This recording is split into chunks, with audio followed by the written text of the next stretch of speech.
Hello friends, power plant with Rahul में आपका स्वागत है। एमबीबीएपी सीरीज के इस पार्ट में हम लोग डिटेल से पढ़ेंगे mechanical seal and jacket cooling system.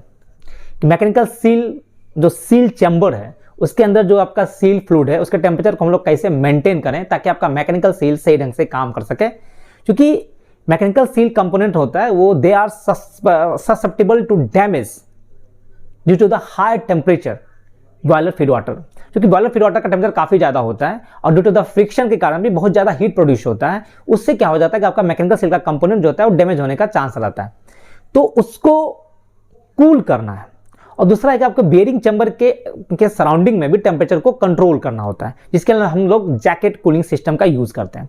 तो mechanical seal cooling system and jacket cooling system का क्या रिक्वायरमेंट है, क्या इसका इंपॉर्टेंस है और इसमें आपका क्या क्या कंपोनेंट्स रहता है, इसमें आपका TGCW का जो लाइन आता है इसका क्या काम होता है, इसमें मैग्नेटिक फिल्टर्स रहता है, आपका कूलर्स रहता है, उसका क्या इंपॉर्टेंस है, इसका डिजाइन डाटा है, कितना आपका टेम्परेचर होना चाहिए, seal outlet temperature, seal inlet temperature कितना होना चाहिए, तो सारा डिटेल हम लोग इस वीडियो में पढ़ेंगे।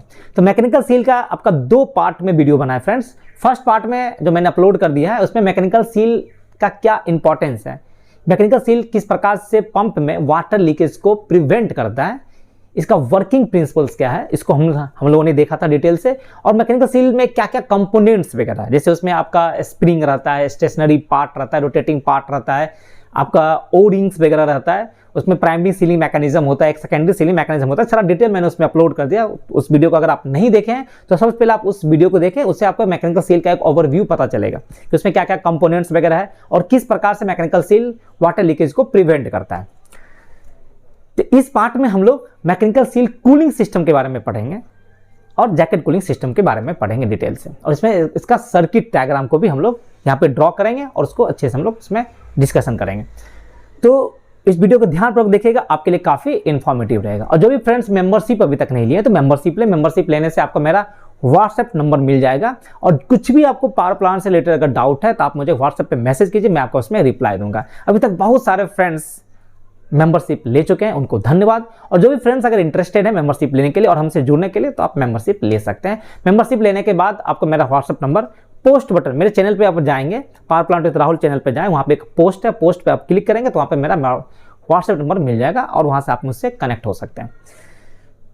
तो और अगर वीडियो पसंद आए तो लाइक, सब्सक्राइब और शेयर करना भी ना भूलें। आइए इस पार्ट को हम लोग स्टार्ट करते हैं।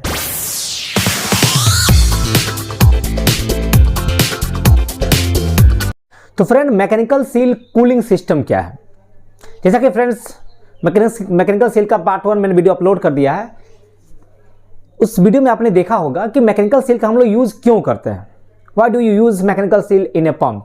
देखिए, मेन जो इंपॉर्टेंट फंक्शन है मैकेनिकल सील का, to prevent the leakage of the processed fluid along the rotating pump shaft. जो आपका स्टेशनरी पार्ट में जहां पे आपका पंप का शाफ्ट इंटर करता है वहां पे थोड़ा सा गैप होता है, इसी गैप से आपका लीकेज होने का चांस होता है। तो उस लीकेज को प्रिवेंट करने के लिए हम लोग मैकेनिकल सील का यूज करते हैं। और मैकेनिकल सील जो होता है वो आपका drive in and non drive इन दोनों साइड में होता है, ठीक है। तो उस मैकेनिकल सील इफेक्टिवली आपका काम कर सके उसके लिए आपका एक मैकेनिकल सील कूलिंग सिस्टम होता है। क्योंकि आपका मैकेनिकल सील में आपका क्या होता है, प्राइमरी सीलिंग होता है, एक आपका सेकेंडरी सीलिंग होता है। प्राइमरी सीलिंग मतलब क्या होता है, उसमें आपका एक स्टेशनरी सील फेस होता है, एक आपका रोटेटिंग सील फेस होता है। दोनों क्या होता है, स्टेशनरी सील फेस आपका फिक्स रहता है, रोटेटिंग सील फेस आपका रोटेट करता है against the stationary seal face, और दोनों के बीच में एक थिन फ्लूइड फिल्म बनता है। तो वहां पे क्या होता है, ड्यू टू द फ्रिक्शन वहां पे हीट जनरेट होता है और हीट जनरेट होने से उस जो आपका रोटेटिंग सील फेस हो या स्टेशनरी सील फेस हो उसको डैमेज कर सकता है, उसको प्रॉब्लम क्रिएट कर सकता है। उसके बाद आपका ओरिंग है जो कि आपका सेकेंडरी सीलिंग मैकेनिज्म है। तो ओरिंग भी एक सर्टेन टेम्परेचर तक ही काम करता है, अगर उससे ज्यादा टेम्परेचर हो जाएगा तो उस ओरिंग आपका डैमेज हो सकता है, तो वहां से आपका लीकेज बढ़ सकता है। तो पूरा का पूरा सीलिंग जो मैकेनिकल सील मैकेनिज्म सही ढंग से काम कर सके उसके लिए आपका एक मैकेनिकल सील कूलिंग सिस्टम्स होता है। तो उसका मेन जो काम है कि the mechanical seal cooling system is specifically designed to cool the mechanical seal themselves. ये मैकेनिकल सीलिंग कूलिंग सिस्टम का जो मेन काम होता है कि मैकेनिकल सील के टेम्परेचर को मेंटेन रखना ताकि वो इफेक्टिवली काम कर सके। और मैकेनिकल सील क्या है, mechanical seal are critical component that prevent the high pressure feed water from leaking out along the rotating pump shaft. जैसे फ्रेंड आपका बॉयलर फीड पंप है जहाँ पे आपका high pressure high temperature fluid involve है। आपका वहाँ पे टेम्परेचर डिस्चार्ज साइड में टेम्परेचर आपका 160 से 170 डिग्री सेल्सियस तक जाता है, सक्शन में भी और डिस्चार्ज में भी आपका टेम्परेचर 160-170 तक जाता है। तो जहाँ पे आपका high pressure high temperature fluid involve है तो वहाँ पे क्या होता है कि आपका मैकेनिकल सीलिंग सिस्टम के बीच आपका temperature due to the friction आपका बहुत ज़्यादा इंक्रीज हो जाता है। अगर आपका proper mechanical sealing cooling system अगर नहीं रहेगा तो आपका it can destroy the mechanical seal face, आपका सील फेस डिस्ट्रॉय हो सकता है, ओरिंग डैमेज हो सकता है and also destroy the thin fluid film which is form between the rotating face and the stationary seal face, वो आपका destroy हो सकता है। इससे आपका catastrophic failure of the mechanical seal system हो जाएगा। मैकेनिकल सील सिस्टम आपका क्या हो जाएगा कि डैमेज हो जाएगा, क्योंकि एक सर्टेन टेम्परेचर तक ही ये काम करेगा। उससे ज़्यादा का टेम्परेचर हो जाएगा तो आपका सील फेस डैमेज हो सकता है, ओरिंग डैमेज हो सकता है, आपका जो थिन फ्लूइड फिल्म बनता है between the rotating face and the stationary seal face वो आपका डैमेज हो सकता है। इससे क्या होगा कि आपका मैकेनिकल सील डैमेज होने का चांस रहेगा। Friend, mechanical seal cooling system का रिक्वायरमेंट क्यों पड़ा, जैसा मैंने आपको बताया, मैं फिर से आपको इसमें बता रहा हूं कि why it is needed. Mechanical seal cooling system का रिक्वायरमेंट ही क्यों पड़ा।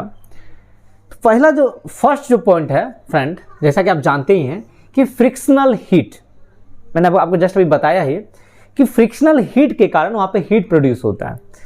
देखिए, the rotating and stationary faces of the mechanical seal, mechanical seal में आपका एक आपका रोटेटिंग सील फेस होता है, एक आपका स्टेशनरी सील फेस होता है। तो the rotating and stationary seal faces of the mechanical seal are in constant और नियर कांस्टेंट कांटेक्ट। ये आपका लगभग कांटेक्ट में या नियर कांस्टेंट कांटेक्ट में होता है। आपका स्टेशनरी सील फेस तो फिक्स है, बट रोटेटिंग जो सील है वो आपका पंप के शाफ्ट के साथ स्पिन कर रहा है, वो भी बहुत हाई आरपीएम में। तो इससे क्या होता है कि जनरेटिंग सिग्निफिकेंट फ्रिक्शनल हीट। इससे क्या हो जाता है कि ऐसा आप जानते हैं कि मेटल टू मेटल अगर कांटेक्ट होता है तो वहां पे फ्रिक्शन होता है और फ्रिक्शन के कारण बहुत ज्यादा हीट प्रोड्यूस होता है वहां पे। This heat causes the seal faces, क्या होता है इससे कि ये जो हीट जो जनरेट होता है ड्यू टू द फ्रिक्शन, ये हीट क्या करता है, causes the seal face to distort होने का रहता है चांस, वियर रैपिडली, आपका वियर एंड टियर होने का चांस रहता है, and lead to the seal fluid to flash into the steam resulting in a seal failure. ठीक है, समझ में आ गया होगा कि फ्रेंड जो आपका मैकेनिकल सील में जो rotating seal face and stationary seal face जो होता है वो नियर कांस्टेंट क्लोज कांटेक्ट में रहता है, बहुत कम गैप रहता है। तो उससे क्या होता है कि वह चूंकि आपका बहुत हाई आरपीएम पे रोटेटिंग फेस रोटेट करता है तो वहाँ पे एक हीट प्रोड्यूस होता है, और हीट प्रोड्यूस होने से क्या होता है कि वहाँ पे दोनों के सील फेस जो है अगर बहुत ज़्यादा टेम्परेचर अगर बढ़ जाता है तो आपका सील फेस डिस्टॉर्टेड हो सकता है, वियर एंड टियर होने का चांस रहेगा। और सबसे बड़ी बात क्या होता है कि दोनों रोटेटिंग फेस के बीच में, जो stationary seal face and rotating seal face के बीच में आपका थिन फ्लूइड फिल्म रहता है, वो इस हीट के कारण वेपराइज होने का चांस रहेगा, वहां पे वेपर बनेगा, और इससे क्या हो सकता है कि आपका सील फेल्योर हो सकता है, सील आपका डैमेज हो सकता है।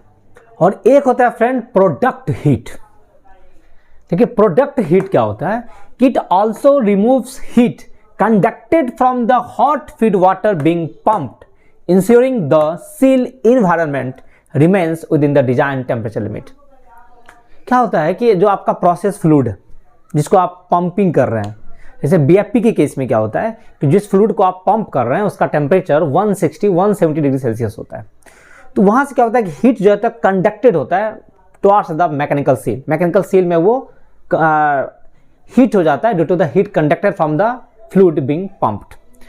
तो इससे क्या हो जाता है कि उस हीट को भी ये रिमूव करता है। आपका कूलिंग सिस्टम जो होता है उस जो हीट कंडक्ट होता है from the fluid being pumped to the mechanical seal, उस हीट को भी ये रिमूव करता है ताकि आपका सील इन्वायरमेंट रिमेन्स जो है within the design temperature limit रहे। Friend, that's why for the safe operation of the mechanical seal a circulation circuit is required from the seal chambers to the heat exchanger and the magnetic filters and back to the seal chambers। इसलिए for the safe operation of the mechanical seal आपका एक circulation circuit required है, needed है, जिसमें कि आपका seal chamber से seal fluid को निकालता है और बाहर में आपका थ्रू द हीट एक्सचेंजर जो कूलर रहता है एंड फिल्टर होता हुआ फिर back to the seal chamber में इस फ्लूइड को डिस्चार्ज करता है। तो यहां से इसके लिए क्या होता है, क्योंकि आपका मैकेनिकल सील में देखे होंगे फ्रेंड कि रोटेटिंग एलिमेंट में आपका एक पंपिंग रिंग होता है जिसको हम लोग ग्रूव्ड रिंग कहते हैं। वो पंपिंग रिंग जब आपका रोटेट करता है विद द पंप शाफ्ट, तो सील चैम्बर्स में जो भी आपका सील फ्लूइड रहता है उसको सर्कुलेट करता है। ये जो पंपिंग रिंग जैसे मैंने आपको बताया था फ्रेंड, ये आपको पंप की तरह काम करता है। ये इस फ्लूइड को सर्कुलेट करता है और वहां पे आपका स्टेशनरी जो पार्ट था ग्लैंड में आपका होल रहता है। इसी होल से आपका सीलिंग फ्लूइड बाहर निकलता है और वहां पे आपका कूलर रहता है जहां पे इसको ठंडा करता है कौन, TGCW जो turbine side equipment cooling water का आता है, उसको ये कूल करता है। फिर वहां से फिल्टर होता हुआ आपका back to the sealing chamber में ही फ्लूइड आता है, ताकि आपका सीलिंग चैम्बर का जो टेम्परेचर है वो डिजाइन टेम्परेचर लिमिट के अंदर रहे। मैकेनिकल सील कूलिंग सर्किट के बारे में हम लोग देखते हैं कि मैकेनिकल सीलिंग का कूलिंग सर्किट डायग्राम क्या है। तो इस डायग्राम को आप समझिए फ्रेंड, आपका ये सीलिंग चैम्बर है जहाँ पे आपका मैकेनिकल सीलिंग चैम्बर है। वहाँ से आपका एक लाइन निकाला जाता है। निकालने के बाद ये लाइन देखिएगा आपका दो पार्ट में डिवाइड होता है। एक आपका दो कूलर होता है, एक लाइन में एक कूलर, दूसरे लाइन में एक और कूलर होता है। और ईच एंड एवरी लाइन देखिएगा कूलर के इनलेट में आपका आइसोलेटिंग वाल्व रहेगा, कूलर के आउटलेट में भी आपका मैनुअल आइसोलेटिंग वाल्व रहता है। और इस कूलर में आपका TGCW का लाइन आता है, तो CW इनलेट लाइन आता है। ये दो ब्रांच में डिवाइड होता है, एक इस कूलर में जाता है, एक आपका इस कूलर में जाता है। दोनों कूलर में देखिएगा आपका यहाँ पे आइसोलेटिंग वाल्व रहता है, एक यहाँ भी आपका आइसोलेटिंग वाल्व रहता है। कूलर के आउटलेट में भी आपका आइसोलेटिंग वाल्व रहता है, कहीं नहीं भी रहता है। और यहाँ पे देखिएगा आपका CW आउटलेट में आपका थर्मोकपल लगा रहता है, थर्मोवेल लगा रहता है to measure the temperature of the CW outlet. ठीक है, दोनों लाइन में। और ये दोनों लाइन फिर आपका क्या होता है, आपका यहाँ पे थर्मोकपल लगा रहता है, थर्मोवेल, और फिर यहाँ पे आपका व्यू ग्लास लगा रहता है कि आपका CW का फ्लो हो रहा है कि नहीं। तो व्यू ग्लास मिलने के बाद फिर आपका कॉमन हेडर बना के फिर आपका CW आउटलेट हो जाता है। तो ये आपका CW कूलिंग लाइन का सर्किट है जो कि TGCW का लाइन आता है। ठीक है, तो CW इनलेट आया, इसका आपका एक दो कूलर है, तब प्रत्येक कूलर में जाता है CW का लाइन और दोनों लाइन में आपका आइसोलेटिंग वाल्व रहता है। फिर जब आउटलेट होता है तो आउटलेट लाइन में देखिएगा आपका थर्मोवेल रहेगा to measure the temperature of the CW। फिर आपका यहाँ पे व्यू ग्लास रहता है दोनों लाइन में। व्यू ग्लास इसलिए दिया जाता है कि आप वहाँ पे देख सकते हैं कि CW का फ्लो हो रहा है कि नहीं। और फिर ये कॉमन हेडर बनाते हुए आपका CW आउटलेट हो जाता है। यहाँ से जो सीलिंग चैम्बर से जो आता है उसका टेम्परेचर कूल होने के बाद यहाँ भी देखिए आपका आइसोलेटिंग वाल्व रहता है। ठीक है, यहाँ के बाद एक कॉमन हेडर बनाता है। कॉमन हेडर के बाद आपका ये मैग्नेटिक फिल्टर में जाता है। मैग्नेटिक फिल्टर में भी आपका दो मैग्नेटिक फिल्टर है, दोनों आपका ब्रांच है। मैग्नेटिक फिल्टर के इनलेट एंड आउटलेट में भी आपका आइसोलेटिंग वाल्व लगा रहता है। मैग्नेटिक फिल्टर के बाद आपका ये फिर सीलिंग चैम्बर में आपका डिस्चार्ज हो जाता है। तो देखिएगा कि फ्रेंड कि आपका जो सीलिंग चैम्बर में जो सील फ्लूइड आता है with the help of the pumping gear आपका सबसे पहले कूलर में आता है, कूलर से होता हुआ मैग्नेटिक फिल्टर में जाता है, मैग्नेटिक फिल्टर के बाद फिर आपका वो सीलिंग चैम्बर में आता है, ताकि आपका सीलिंग फ्लूइड का टेम्परेचर विद इन लिमिट रहे, मीन्स 40 डिग्री से 45 डिग्री के आसपास मैक्सिमम रहे। और सीलिंग फ्लूइड के टेम्परेचर के लिए आपका जैसे कूलर के इनलेट एंड आउटलेट में आपका थर्मोवेल रहता है to measure the temperature of the sealing fluid. फिर आपका मैग्नेटिक फिल्टर के आउटलेट में भी आपका थर्मोवेल रहता है टू टेम्परेचर मेजर करने के लिए। जो आपका CNI का इंस्ट्रूमेंटेशन है कि जगह जगह आपका थर्मोवेल लगा दिया है आपका CW लाइन में और सीलिंग फ्लूइड वाले लाइन में, ताकि उसका टेम्परेचर पता चलते रहे कि कितना टेम्परेचर उसका है। सीलिंग चैम्बर में जो सील फ्लूइड होता है उसका सर्कुलेशन कैसे होता है, तो फ्रेंड जैसे मैंने आपको बताया था कि मैकेनिकल सील में एक आपका रोटेटिंग पार्ट होता है, एक आपका स्टेशनरी पार्ट होता है। तो रोटेटिंग पार्ट में देखिएगा एक पंपिंग गियर होता है, पंपिंग रिंग होता है, जिसमें आपका डायगोनल या हेलिकल ग्रूव बना रहता है। जैसे फ्रेंड आपको इस पिक्चर में दिख रहा होगा कि ये रोटेटिंग पार्ट है, इसी में आपका एक circular ring type pumping gear होता है, पंपिंग रिंग्स होता है, जिसमें आपका हेलिकल या डायगोनल ग्रूव बना हुआ होता है। इसका बड़ा इंपॉर्टेंट काम होता है। जैसे आपका रोटेटिंग पार्ट क्या है, पंप के शाफ्ट के साथ स्पिन करता है। जब आपका रोटेटिंग पार्ट रोटेट करता है तो उसके साथ ये पंपिंग रिंग जो होता है ये भी आपका रोटेट करता है। तो रोटेट करने से क्या होता है, जो आपका सीलिंग चैम्बर में जो हॉट फ्लूइड है उसको ये जनरेट फ्लो जनरेट करता है। और आपका जो ग्लैंड में फ्रेंड आपको ग्लैंड में दिख रहा होगा ये होल, इसी होल से इस फ्लूइड जो आपका सीलिंग चैम्बर के अंदर जो सील फ्लूइड है उसको ये बाहर निकालता है। तो सर्कुलेशन कौन प्रोवाइड किया? आपका pumping ring. Pumping ring rotate करने से जो सील चैम्बर में जो सील फ्लूइड है उसमें एक टर्बुलेंस क्रिएट करता है, उसमें एक सर्कुलेशन मोशन प्रोवाइड करता है, और उसी सर्कुलेशन मोशन के तहत क्या होता है कि हॉट फ्लूइड जो है आपका सील चैम्बर में वो इस ग्लैंड में जो आपका होल रहता है इसी होल से आपका बाहर निकलता है, और बाहर निकल के आपका ये कूलर मैग्नेटिक फिल्टर से होता हुआ फिर आपका सील चैम्बर में आता है, ताकि इंश्योर करता है ये कि आपका सील चैम्बर में जो सील फ्लूइड का temperature within the limit रहे while the pump is running. जब तक आपका पंप रनिंग कंडीशन में रहे तब तक ये सील फ्लूइड के टेम्परेचर को ये मेंटेन करता है। पंपिंग रिंग का बड़ा इंपॉर्टेंट आपको काम है, क्योंकि आपका इस फ्लूइड का सर्कुलेशन में आपका बड़ा इंपॉर्टेंट रोल है पंपिंग रिंग का या आपका ग्रूव्ड रिंग का, क्योंकि ये जैसे आपका पंप के शाफ्ट के साथ ये रोटेट करता है तो it actively drive the hot fluid from the seal face out of the seal chambers through the coolers magnetic filters and bring the cool fluid back to the seal chambers, ensures the effective cooling of the seal faces while the pump is running। तो ये आपका pumping ring जो होता है वो motive force लगाता है for the circulation of the seal fluid. Friend, आपका जो ये कूलर है, कूलर जो होता है वो किस टाइप का कूलर होता है? ये shell and tube type heat exchanger होता है, जिसमें आपका ट्यूब में आपका CW जो CW कूलिंग वाटर होता है जो कि TGCW से आता है ये होता है, और सेल साइड में आपका सील फ्लूइड होता है। ठीक है, तो सेल में आपका सील फ्लूइड रहता है, ट्यूब साइड में आपका कूलिंग वाटर होता है। तो अगर इसका डिजाइन प्रेशर है वो 110 kg पर सेंटीमीटर स्क्वायर प्रेशर तक ये होल्ड कर सकता है, और ट्यूब साइड 16 kg प्रेशर का होता है, और टेस्ट प्रेशर तो 143 kg और इसका 21 kg तक इसका टेस्ट प्रेशर किया गया है। अगर इनलेट टेम्परेचर देखेंगे तो सेल साइड में जो इनलेट टेम्परेचर जो होता है वो 65 में इंटर करता है, और जनरली आपका 42-43 में आउटलेट होता है, और ट्यूब साइड में जो इनलेट टेम्परेचर जो होता है वो 30 से 32 डिग्री में इंटर करता है, और आपका 40 के आसपास आउटलेट होता है। फ्लो रेट अगर देखेंगे तो 3 m³ पर आवर होता है सेल साइड में फ्लो, जो सील फ्लूइड का जो फ्लो होता है 3 m³ पर आवर होता है, और इसका जो ट्यूब साइड में जो फ्लो होता है वो 6 m³ पर आवर फ्लो होता है। तो अगर टेक्निकल डाटा देखें, अगर बूस्टर पंप का देखते हैं ND साइड में, क्योंकि ND साइड में भी आपका मैकेनिकल सील रहता है, DE साइड में भी मैकेनिकल सील रहता है। तो अगर हम लोग ND साइड में अगर देखेंगे तो at the mechanical seal cooler में आपका सील वाटर इनलेट टेम्परेचर जो होता है वो जनरली 70 से 75 डिग्री सेल्सियस होता है, और प्रेशर 11 kg पर सेंटीमीटर स्क्वायर के आसपास होता है। लेकिन कूलर आउटलेट में जो seal water temperature outlet temperature जो होता है वो 50 से 55 डिग्री सेल्सियस होता है, और प्रेशर 10.5 kg पर सेंटीमीटर स्क्वायर के आसपास होता है। मतलब 75 में इंटर करता है कूलर में और 55 के आसपास आउटलेट होता है ये आपका। और अगर इसका temperature seal water inlet temperature अगर कूलर में अगर 80 डिग्री सेल्सियस पहुंच जाता है तो आपको अलार्म देगा, और आउटलेट टेम्परेचर अगर 70 पहुंच जाता है तो आपको अलार्म देगा ट्रिपिंग का। ये आपका डी साइड है, और एनडी साइड में भी मोटा मोटी यही आपका पैरामीटर्स रहता है। बॉयलर फीड पंप में भी आपका जो सील वाटर इनलेट टेम्परेचर जो रहता है मोटा मोटी इतना ही रहता है, लेकिन प्रेशर आपको 28 से 29 या 30 kg तक आपको मिलेगा। यहाँ भी आपका टेम्परेचर 50-55 डिग्री मिलता है, और टेम्परेचर वही 28 से 30 मिलता है। देखिए मैक्सिमम अलाउबल प्रेशर जो होता है वो सील लाइन में वो 50 kg से ज़्यादा नहीं होना चाहिए। अगर 50 kg से ज़्यादा हो रहा है इसका मतलब आपका लीकेज काफ़ी ज़्यादा बढ़ गया है मैकेनिकल सील का।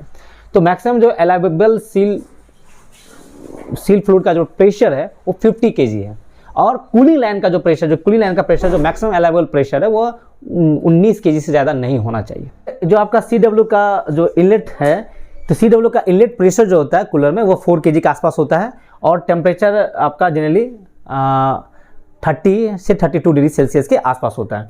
लेकिन जो इसका आउटलेट टेम्परेचर जो होता है, आउटलेट टेम्परेचर इसका 40-42 डिग्री सेल्सियस के आसपास होता है।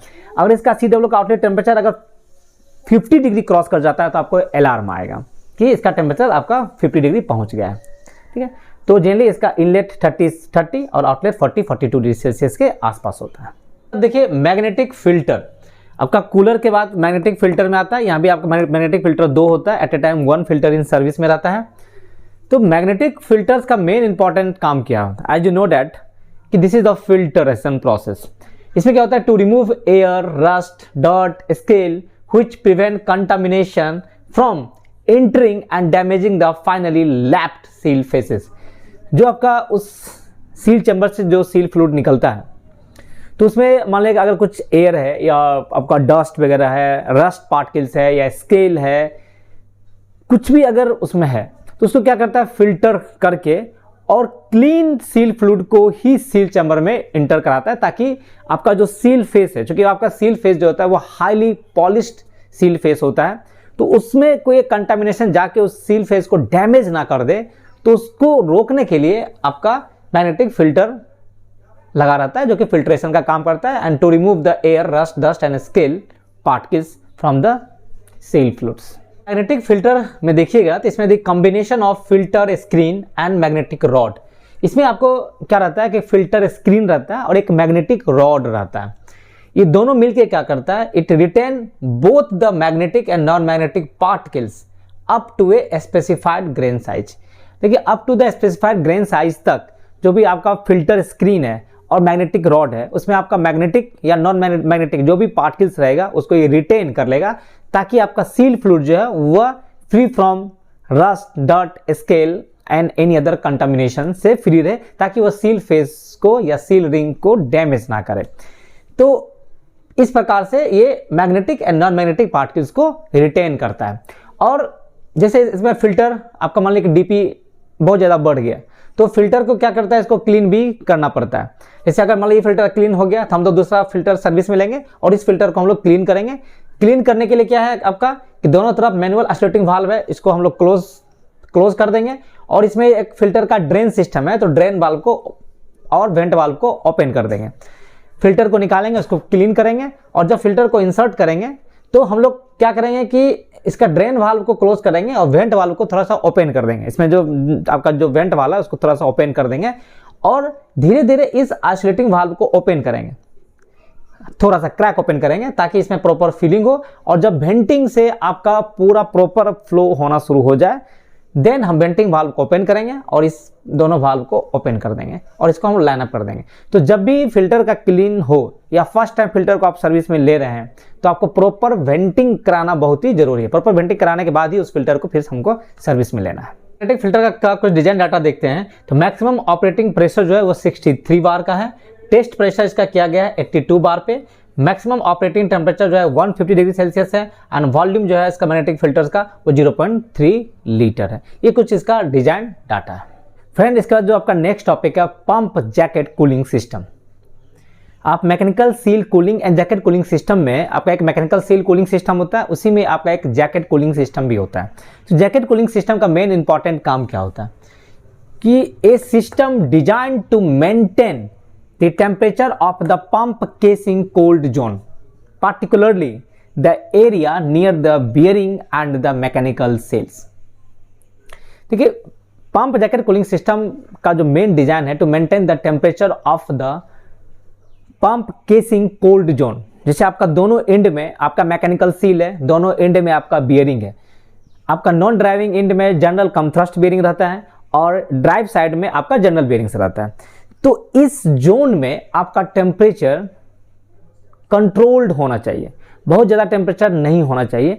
तो इसी आपका रीजन में जो आपका डी साइड में आपका mechanical seal and general bearings है, और एनडी साइड में आपका जनरल कम थ्रस्ट बियरिंग है और मैकेनिकल सील है, इस दोनों पार्ट को के टेम्परेचर को मेंटेन करने के लिए आपका पंप जैकेट कूलिंग सिस्टम का डिजाइन किया गया है। तो friend, pump jacket cooling system का जो मेन पर्पस है, इसका दो मेन पर्पस है। फर्स्ट पर्पस क्या है कि टू कीप द बियरिंग, चाहे जनरल बियरिंग हो या थ्रस्ट बियरिंग हो, at a safe operating temperatures.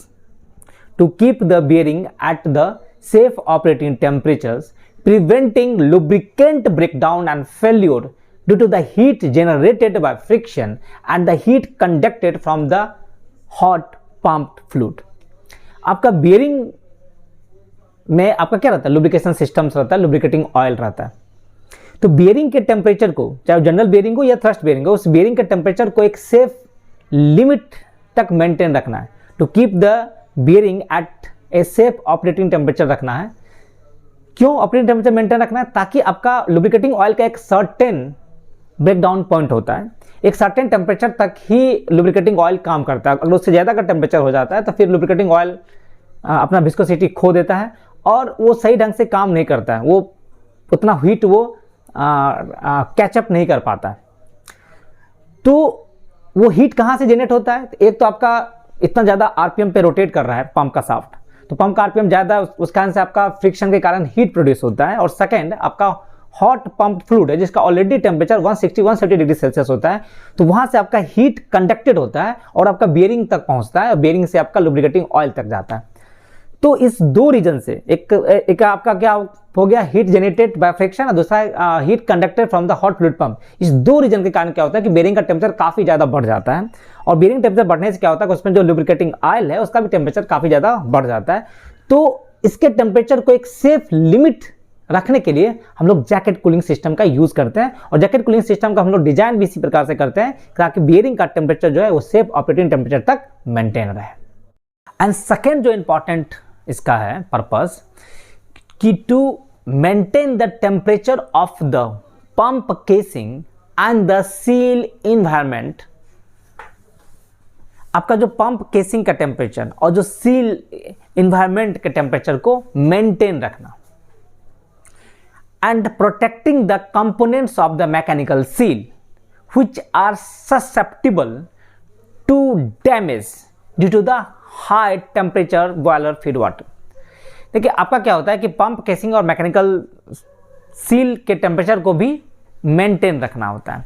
अगर मान लें कि वहाँ का आपका टेम्परेचर काफ़ी ज़्यादा बढ़ जाएगा तो मैकेनिकल सील का कंपोनेंट भी आपका डैमेज होने का चांस होता है। जैसे उसमें आपका ओ रिंग है, डैमेज हो जाएगा, वहाँ से आपका लीकेज बढ़ना शुरू हो जाता है।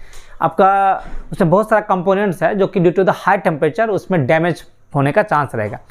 तो जैकेट कूलिंग सिस्टम का हम लोग यूज़ करके एक बेयरिंग के अराउंड के टेम्परेचर को कंट्रोल करते हैं, और आपका पंप केसिंग और सील चैम्बर के अराउंड जो सराउंडिंग में जो उसका टेम्परेचर है उसको भी हम लोग कंट्रोल करते हैं with the help of the jacket cooling system.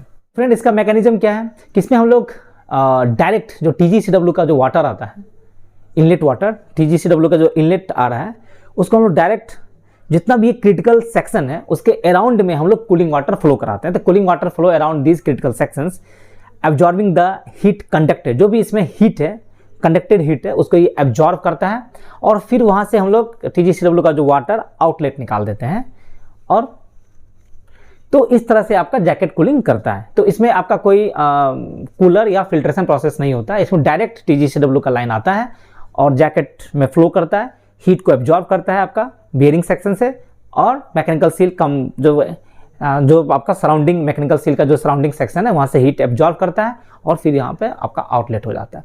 तो ये कंटिन्यूअस इसमें फ्लो होता रहता है TGCW का, ताकि आपका जो क्रिटिकल सेक्शन है, जो बियरिंग चैम्बर सेक्शन है या मैकेनिकल सील सेक्शन है, उसके अराउंड टेम्परेचर को ये कंट्रोल करता है, within the safe limit रखता है। तो फ्रेंड, मैकेनिकल सील के इस पार्ट में आपने mechanical seal cooling system and jacket pump jacket system के बारे में डिटेल से देखा, इसका लाइन डायग्राम देखा।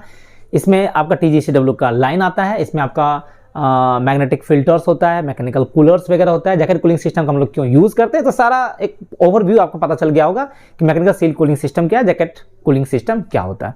और इसमें अगर कुछ भी आपको डाउट है तो आप मुझे जरूर कमेंट करें, मैं आपका उसमें रिप्लाई दूंगा। और वीडियो अगर पसंद आए तो लाइक, सब्सक्राइब और शेयर करना ना भूलें। Thank you.